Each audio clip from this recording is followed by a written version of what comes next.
नमस्कार दोस्तों, मैं वीरेंद्र कुमार आज आपको कहानी लेकर आया हूँ, जो कि कहानी का नाम है बूढ़े गरीब का कंबल। कहानी सुनने से पहले हमारे चैनल पर नए हैं तो हमारे चैनल को लाइक करें, सब्सक्राइब करें और शेयर करें। तो चलिए शुरू करते हैं कहानी के माध्यम से। 31 दिसंबर की रात को मोहन अपने पत्नी के साथ एक दोस्त के यहाँ हुई नए साल की पार्टी से घर वापस आ रहा था और उस दिन बाहर बहुत ही ज़्यादा ठंड थी। दोनों पति पत्नी कार से घर वापस ही जा रहे थे। तभी अचानक उन्होंने देखा कि सड़क के किनारे पेड़ के नीचे पतली पुरानी फटी चादर से लिपटा एक बूढ़ा भिखारी ठंड से बहुत ज़्यादा कांप रहा था। मोहन उसे देखकर बहुत ही ज़्यादा दुखी हो गया। तभी तेज़ी से उसने गाड़ी रोक दी। पत्नी सपना ने मोहन को हैरानी से देखते हुए पूछा कि क्या हुआ, गाड़ी क्यों रोक दी आपने? मोहन सपना को खिड़की से बाहर देखते हुए बोला, "ये देखो, यह बूढ़ा आदमी ठंड से कितना कांप रहा है।" सपना बोली, "तो इस बूढ़े भिखारी को मुझे दिखाने के लिए आपने गाड़ी रोके?"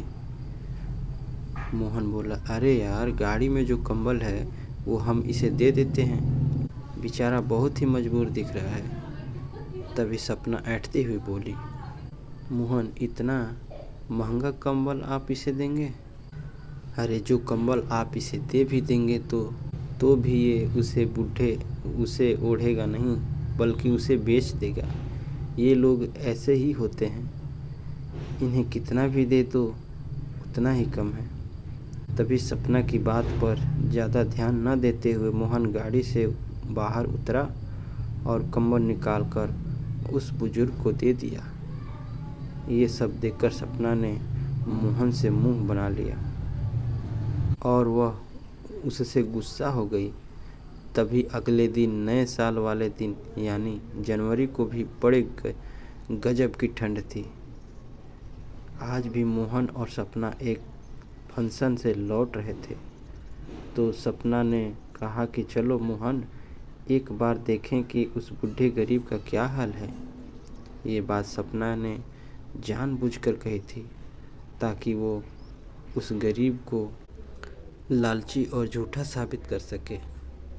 तभी मोहन ने उसी बुजुर्ग की तरफ गाड़ी घुमा दी, लेकिन उसने जब गाड़ी रोकी तो देखा कि वह बूढ़ा भिखारी वहीं था, मगर उसके पास उसका दिया हुआ कंबल नहीं था। वह तो वही फटी पुरानी चादर ओढ़कर बैठा था। तभी सपना ने अपनी आंखें बड़ी करते हुए कहा कि देखा, मैंने कहा था ना कि वो महंगा कंबल उसे मत दो, उसने ज़रूर बेचकर शराब पी ली होगी। तभी दोनों कार से उतरकर उस बूढ़े गरीब के पास गए और सपना उस बुजुर्ग पर चिल्लाते हुए बोली, "क्यों बाबा, रात वाला कंबल कहाँ है? उसे बेचकर नशे वाला सामान ले आए क्या?" बुजुर्ग आदमी ने कुछ नहीं बोला, लेकिन सपना उस पर हंस हंस कर ये बोल रही थी, "बता तो दो बाबा, कंबल बेचकर कौन सी ब्रांड की शराब पी आपने?" तभी मोहन बोला कि सपना, क्या तुम पागल हो गई हो जो एक गरीब पर इतना हंस रही हो? तभी वो बूढ़ा आदमी आंखों में आंसू लिए सपना की तरफ देखता हुआ बोला कि मेम साहब, जो कंबल कल साहब ने मुझे दिया था वो मैंने सामने बैठी उस गरीब महिला को दे दिया। उस महिला का दिमागी संतुलन थोड़ा ख़राब है और उसके कपड़े भी फटे हुए थे। कई लोग उसे गंदी नज़रों से भी देखते थे, इसीलिए मैंने वो कंबल उसे दे दिया। ये कहकर वो बूढ़ा आदमी आंखों में आंसू लिए ही अपना मुंह उसी फटी हुई चादर में ढककर रोने लगा।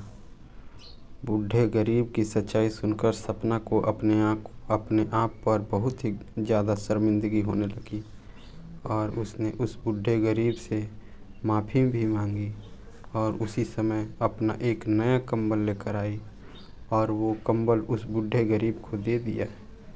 गाड़ी में बैठते ही सपना ने मोहन से भी माफ़ी मांगी और उसने ये भी कहा कि बिना सोचे समझे ही मैंने गरीबों का मजाक आज के बाद कभी भी नहीं उड़ाऊंगी और अब से हम हर त्योहार पर किसी न किसी गरीब कुछ न कुछ ज़रूर देंगे।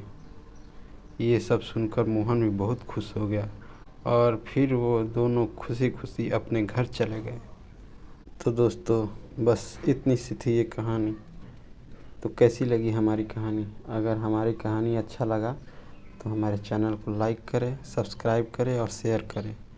ज़्यादा से ज़्यादा लाइक करें और शेयर करें। धन्यवाद।